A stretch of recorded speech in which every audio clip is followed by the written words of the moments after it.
Вітаю вас у своєму саду. Я Світлана. І ви потрапили до мене в гості в садок під Київ. Сегодня я буду отвечать на ваши вопросы. В прошлом видео про барбарисы я вас спросила, что вы хотите узнать про меня, про сад, про моих собак. Задавайте вопросы. Вопросов было много. Я выбрала самые интересные и по разным темам. Сегодня отвечу на них и посмотрим, как выглядит мой сад в середине ноября. Барбарис Пау-Вау, красавчик, с лиственницей украшает середину ноября. И вот так вот выглядит ярко, акцентно. Идемте, буду отвечать на ваши вопросы.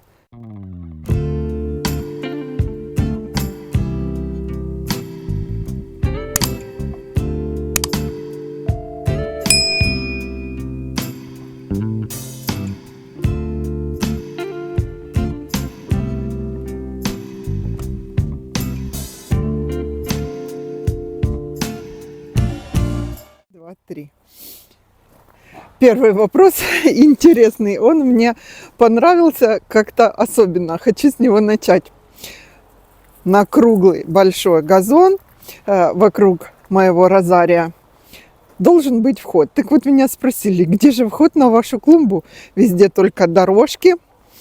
И как туда попадать и выходить? Хочу прямо показать вам. Дорожка, конечно же, есть. Вот она. Вот дорожка, вход на мой круглый газон. Вход есть, а выхода нету. Выхода с него нету. Это задумано специально. Кстати, ширина входа метр. Зеленая дорожка. Может быть, потом мы спланируем такую плиту, положим.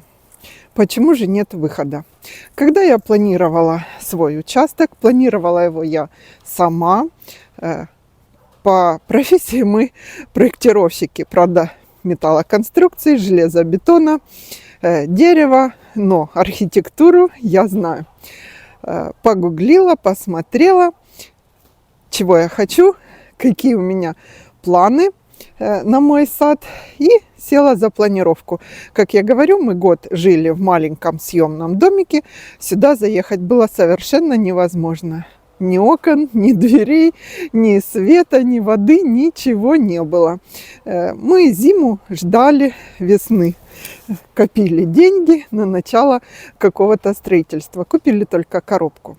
Так вот, спланировала я, все нарисовала. И первой мыслью про дорожку к теплице, то, что будет теплица, это было однозначно. Теплицу мы поставили первым делом. Ни забора, ни дорожек, ни растений, ничего не было. Еще и рабочие, которые устанавливали теплицу, удивлялись. Говорят, мы первый раз ставим теплицу посередине поля. Ни соседи, ничего посередине поля. И ее там так сильно заякорили, чтобы не унесло просто ветром. Ветра у нас были сильнейшие. Сейчас, конечно, уже поспокойнее соседи появляются. Так вот, начертила я газон круглый и входы-выходы решила спланировать. И логичным было бы от выхода из дома к теплице. Теплица уже там стояла. Тут сделать вход, а там выход. Хорошо, что я этого не сделала.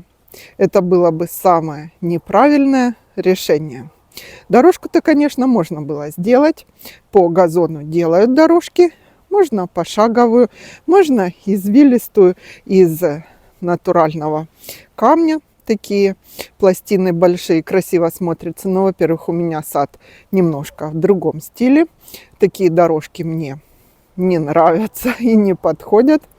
А вторая большая ошибка, даже если без всяких дорожек, просто сделать вход и выход в том, что ходить по газону, его вытаптывать. Такой красивой полянки не было бы. Негде было бы играть собакам, негде было бы играть нам ходить, и были протоптаны бы дорожки. То есть вход на мой газон есть, а выхода нет. Чтобы с него выйти, надо опять пройти сюда и выйти. То есть на газоне мы проводим только свободное время приятное, хорошее. Будете планировать, учитывайте, какие цели вы для себя ставите.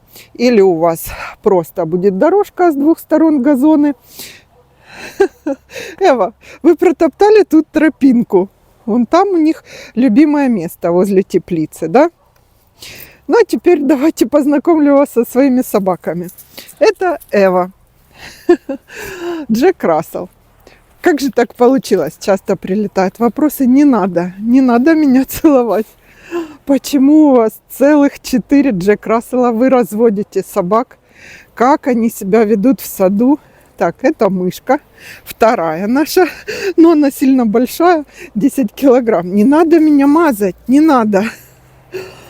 Так рассказываю, значит, про своих собак. Все они от одной мамы.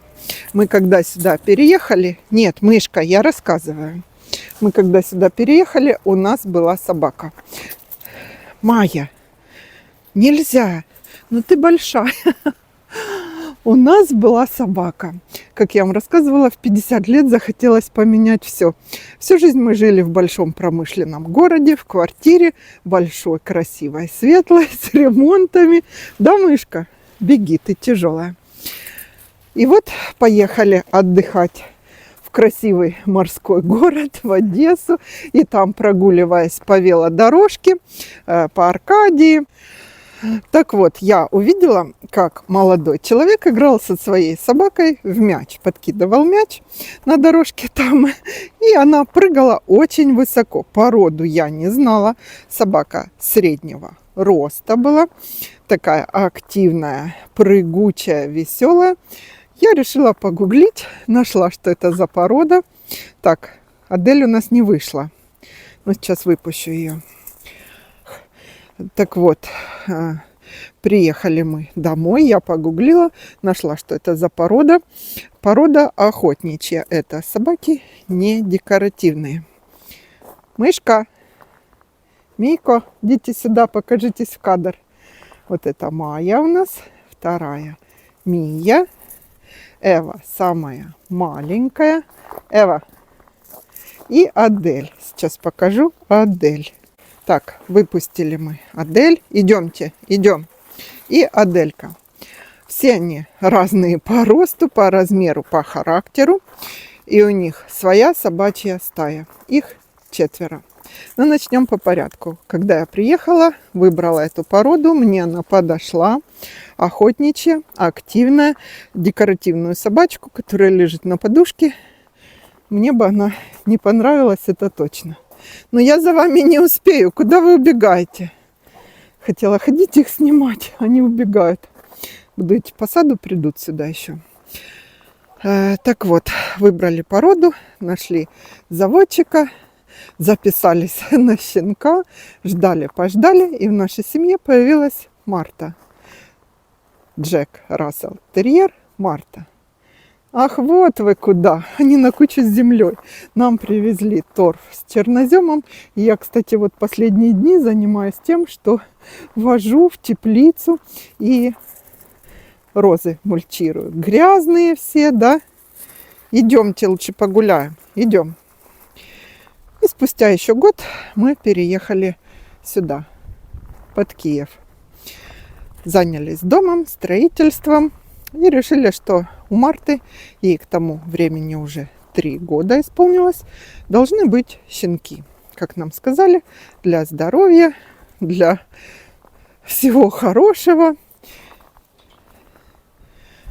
Щенки появились, но, как не печально об этом говорить, почему я не люблю об этом рассказывать, в первый день наша Марта умерла после родов. Так получилось. Мы ее спасали, и переливание крови даже ей делали. В общем, без подробностей. Хочу. Однодневные 5 щенков остались у нас на руках. Кушали молочко мамино не всего 1 раз. Почему 5? Потому что еще был мальчик. Ну, он не был, он и есть. Сейчас живет у моей дочки. У младшей. Купер. Иногда он в гости к нам приезжает. Мия, ну иди сюда, иди, я тебя покажу. В общем, что нам пришлось испытать?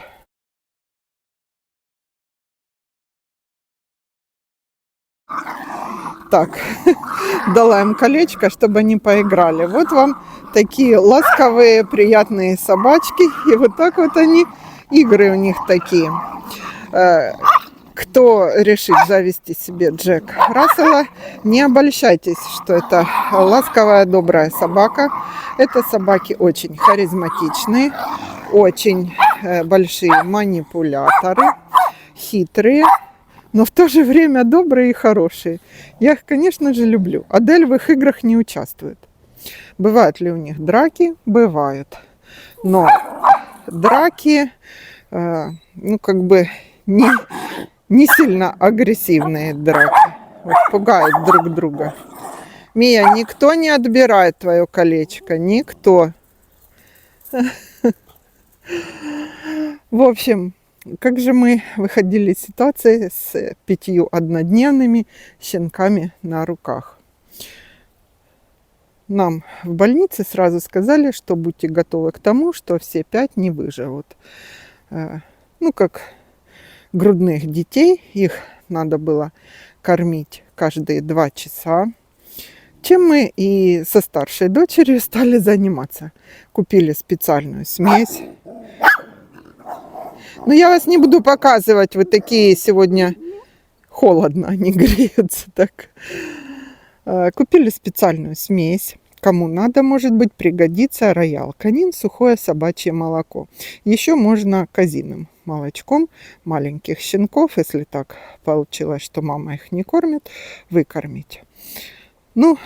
Мы взяли себя в руки, поставили себе цель, что все наши 5 малышей, малышня-коротышня, выживут. Кормили каждые 2 часа их, грели бутылками, потому что родились они в апреле. Топить у нас уже дрова кончились, было очень холодно. Мы в бутылке наливали горячей воды, меняли ее каждые 2 часа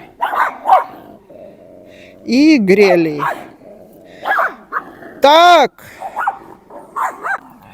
Мия, вы долго будете. Я сейчас заберу это колечко. Заберу.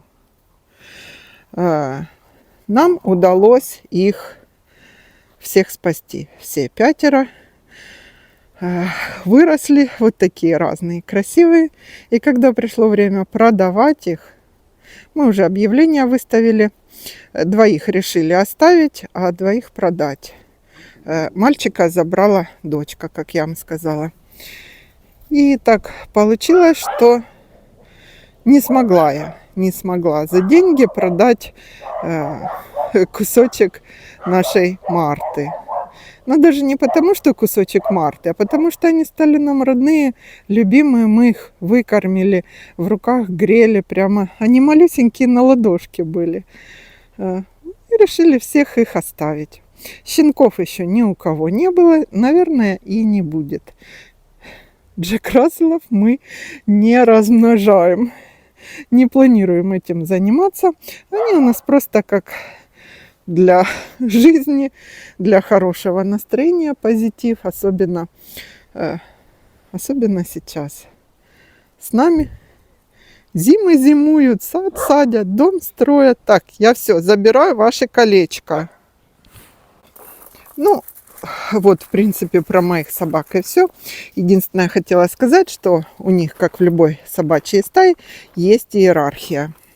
Главная собака, самая низшая собака и 2 посерединке. У них свои правила, в которые мы не вмешиваемся. Единственное, главным лидером во всем этом человек есть. Я или Вадим Петрович. Слушают они одинаково и его, и меня.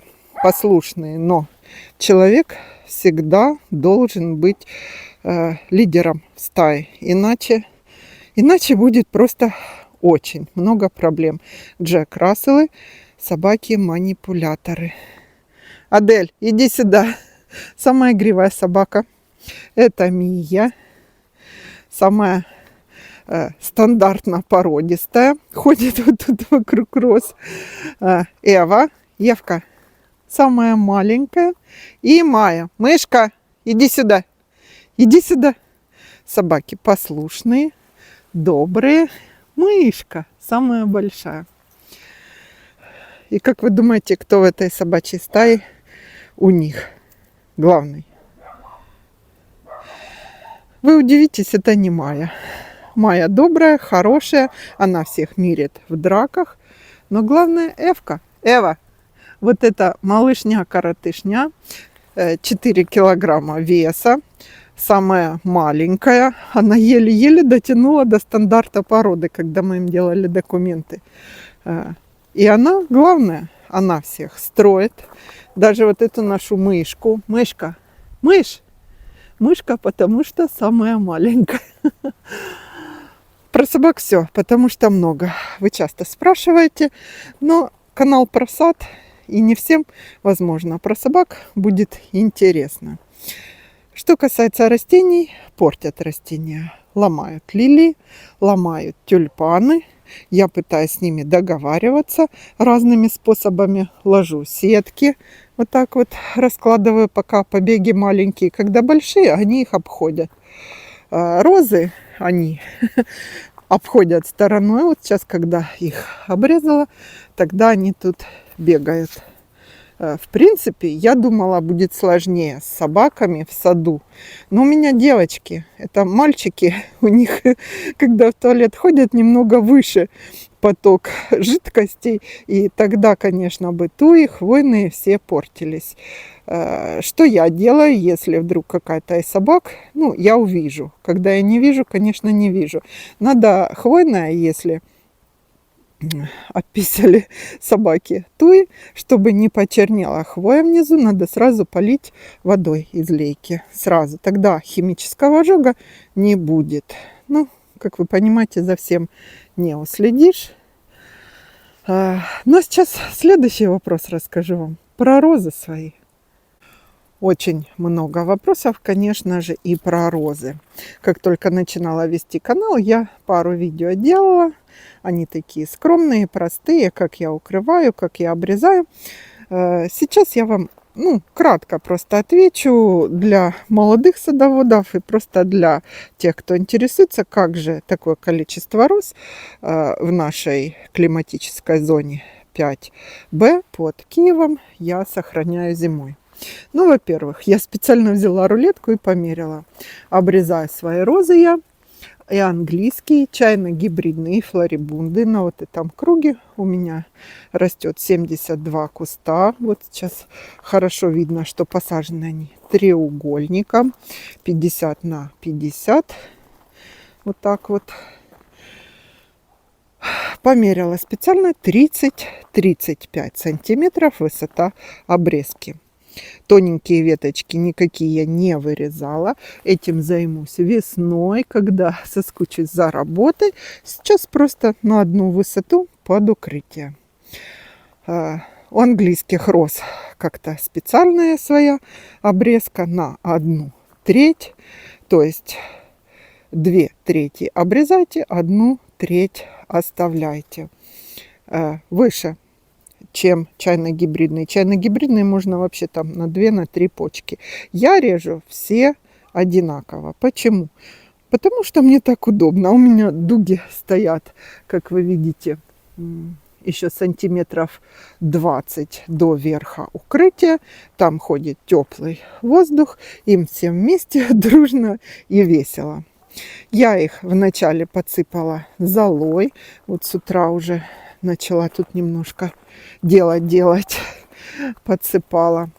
Летом ставила бирочки, подписывала. Половину собаки, конечно, мне вытащили, по саду растянули. Ну, будет чем заняться мне весной. И потом мы получили землю, как вы видите. Привезли. И я их мульчирую.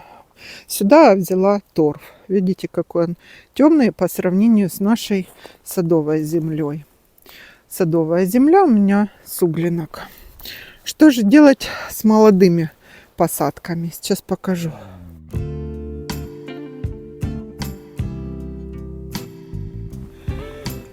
Вот сюда подошли. Тут мои молодые посадки 15 сентября. Я вам показывала, вот она с листиками. Я ее тоже замульчировала, сантиметров 15 просто засыпала. Листву обрезать я не буду. Но если у вас немного роз в саду, это тоже чайно-гибридные, вот эти с гипсофилой, спрашивали меня. Красивая белая мелкая гипсофила. Гипсофилы у меня 3 сорта. Белая махровая, белая вот такая меленькая. Где-то есть и название сортов. Может быть, летом буду показывать, подписывать. И розовая. Розовая, кстати, очень плохо наросла. Барбарис еще краски не утратил. Так вот, если у вас мало роз в саду, можно листву обрезать.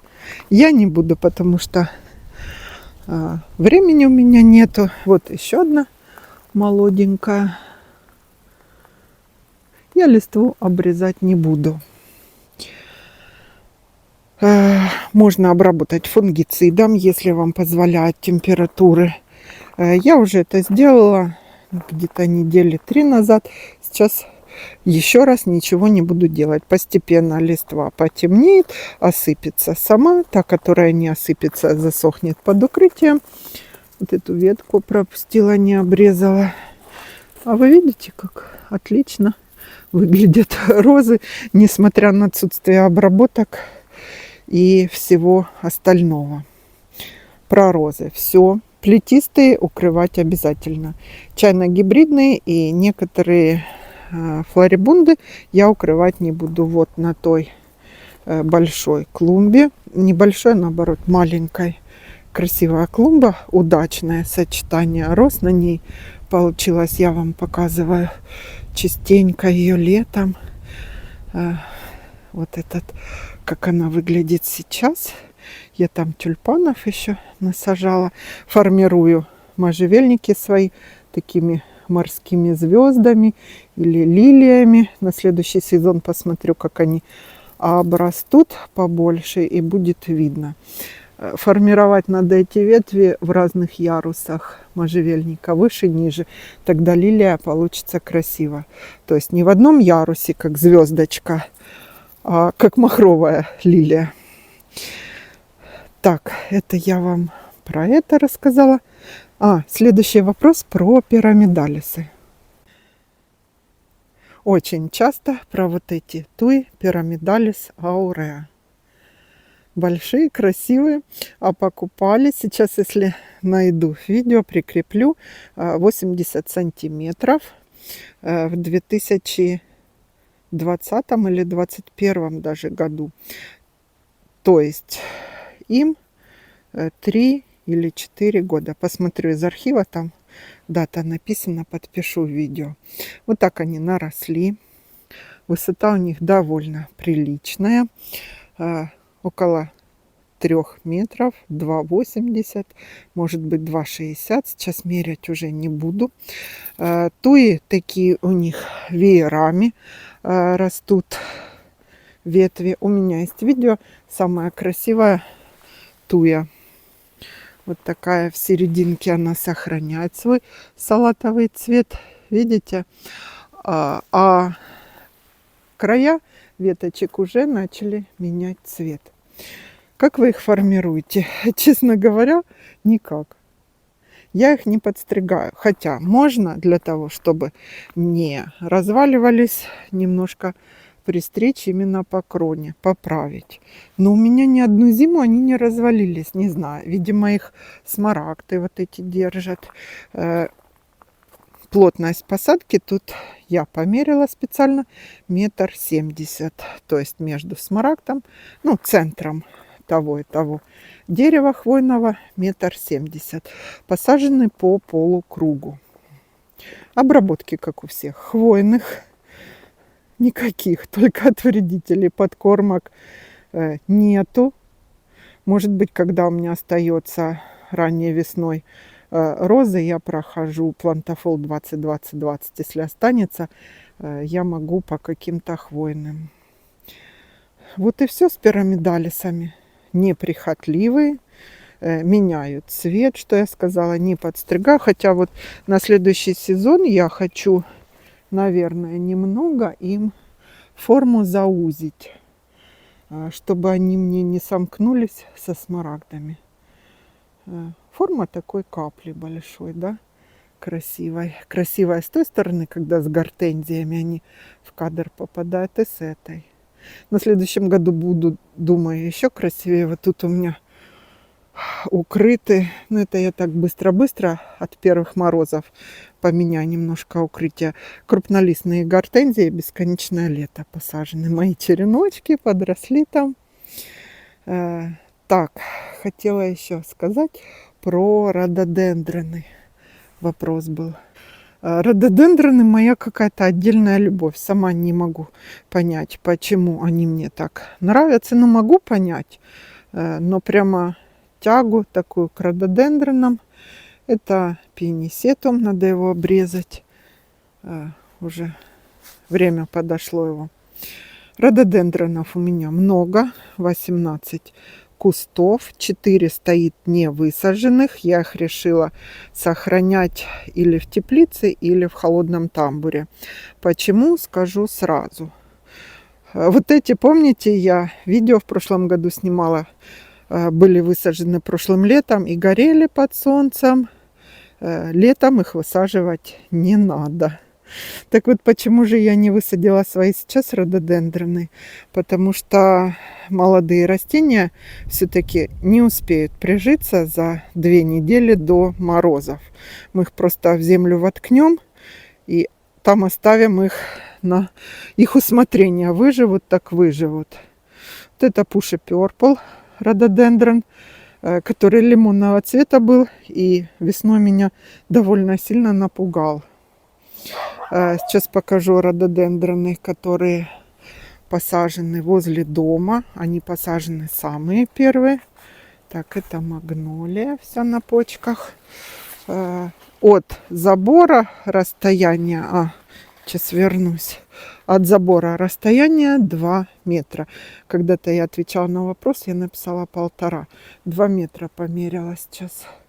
Потому что первым рядом будут расти у меня полярные медведи, потом немножко вперед скайрокеты. Кстати, крупнолистная гортензия, вы видите, как не крупнолистная, а древовидная, как она забила скайрокеты. Наверху, где солнце попадало, он пушистый, а внизу угнетенное растение.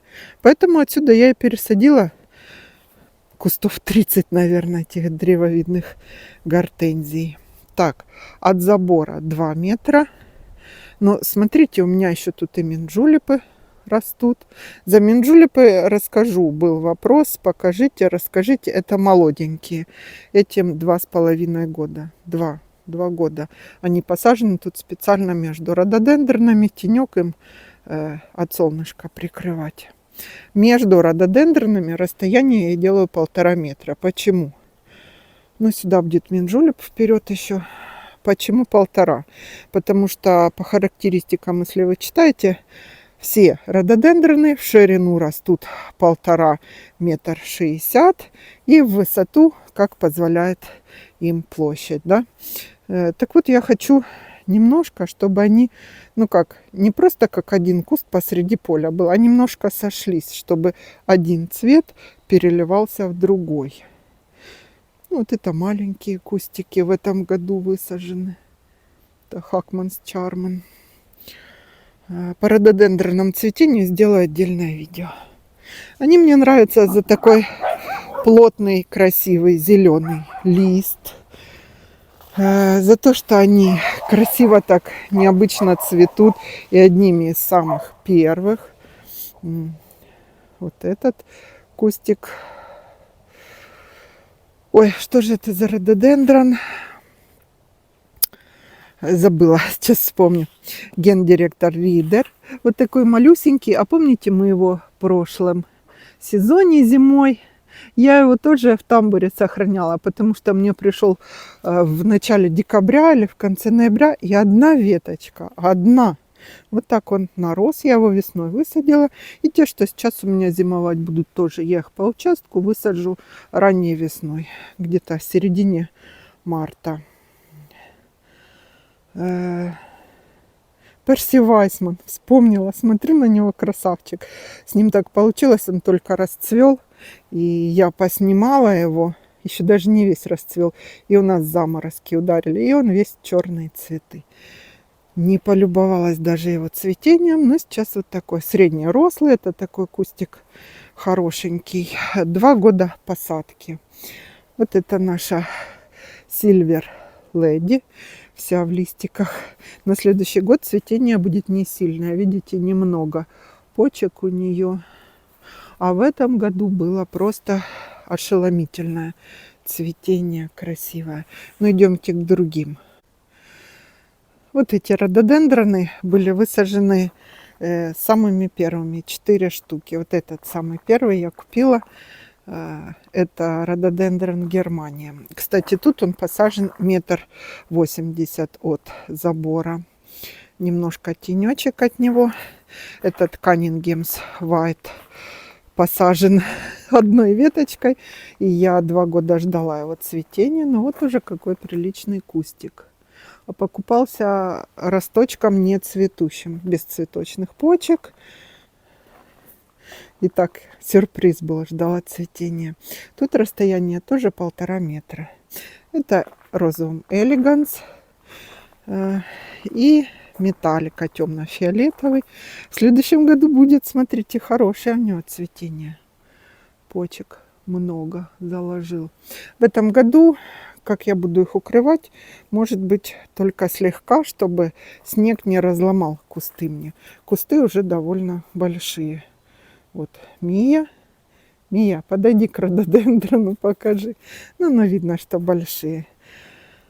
Подбираются к поясу моему высота. Немножко ниже. Где-то сантиметров 90, может быть, высота их. Перехожу к вопросу, что же вы делаете со своими растениями. Не могу я вам ответить, почему так происходит. Но растения, видимо, полюбили меня, как я их. Не делаю практически ничего особенного. Уход, как позволяет мне возможность, потому что все в саду делаю я сама. Вадим Петрович, как я говорила, только тяжелые физические такие работы мне помогают. Читаю в интернете много информации. Ну, так, охрана моя. Удобрять не удобряю, перестала уже, потому что, куда такой рост стремительный. Вот с этой смарагд я приехала в дом, спасла ее в питомнике, помните, рассказывала ее и хосты. Так судьба сложилась, что мне посчастливилось за символическую цену, там за 10 гривен мне отдали эту тую. Переезжал питомник, распродавал все, буквально на дорогу выбрасывали растения. Срочно. Какой-то рейдерский захват одного питомника более крупным. И я часть растений. Просто через 2 дня туда заехала и пособирала корни. Это было конец февраля, начало марта. Почему так растут, не знаю. Вот бульвард. Какой красивый. Говорят, плохо растет. Почему, не знаю. Почему он плохо растет. Видимо, не подходит, может быть, почва. И он у меня тут растет такой немножко тенек. Видите, тут и рододендроны. Пузыреплодник вот такой. Фунгициды, инсектициды, акарициды периодически, не часто. Ой, на кого я наступила. Не часто я растения обрабатываю, но и не запускаю. Вот в этом году уезжала, розы запустила, и у меня, проволочник, не проволочник, какой-то жучок буквально все розы облепил. На неделю я уезжала, и это было конец апреля. И все розы мне поел. Поэтому у меня тоже бывают промашки в моем уходе. Учусь вместе с вами. И саду всего 5-й сезон был. Хочу сделать, знаете, какое видео? Итоги сезона 2024. Вот вопрос про лиственницу хотела ответить. Как вы планируете дальше с лиственницей поступить? Это лиственница штамбовая. Была метр высота штамба. Сейчас вот опали хвоинки, покажу вам. Вот она, высота штамба. И вы посмотрите, какая толщина уже этого, толще руки. И вот эту веточку, если ее можно назвать веточкой, подвязки надо проверить, я решила направить вверх. Посмотрела видео, что можно просто вверх. У меня есть видео, я там показываю, как она просто где-то метра 2 у меня. А она растет и растет. И тогда мы с Вадимом Петровичем решили такую самую простенькую из трубы сваренную арку пустить сюда. Вон еще одну ветку вижу, надо закрепить. И просто кембриком, резиновая такая трубочка, закрепляем и ведем ее сюда. Потом она будет спускаться вниз над розами. И все. Растет быстро. И вот тоже 4 года. 4,5. Ответила на ваш вопрос про лиственницу. Думаю, любопытство я многих удовлетворила, рассказала про свои растения, про своих собачек, которых вы видели, про газон, про розы, про рододендроны. Будем дальше любоваться моими цветами, растениями. Я буду вам показывать, как и обещала, цветение пионов, рододендронов. Про лилии расскажу. Задавайте, конечно же, после видео вопросы на все интересующие вас темы. И под последним видео я вижу комментарии и вопросы. Лучше всего остальные в ленту уходят, особенно не видны мне. Я случайно обнаруживаю, когда комментарий под комментарием, он не отображается, и я ответить не могу. И что хотела еще сказать. Благодарю всех своих подписчиков за то, что вы со мной. Мотивируете меня на дальнейшую работу с садом. Мотивируете заниматься любимым делом. К саду я шла очень долго. И только в 52 года мы решились поменять свою жизнь и переехали сюда после 50. Поэтому сад – это как мое место силы. Да и у многих из вас сады, особенно сейчас, когда такие времена непростые, сады мотивируют нас не опускать руки.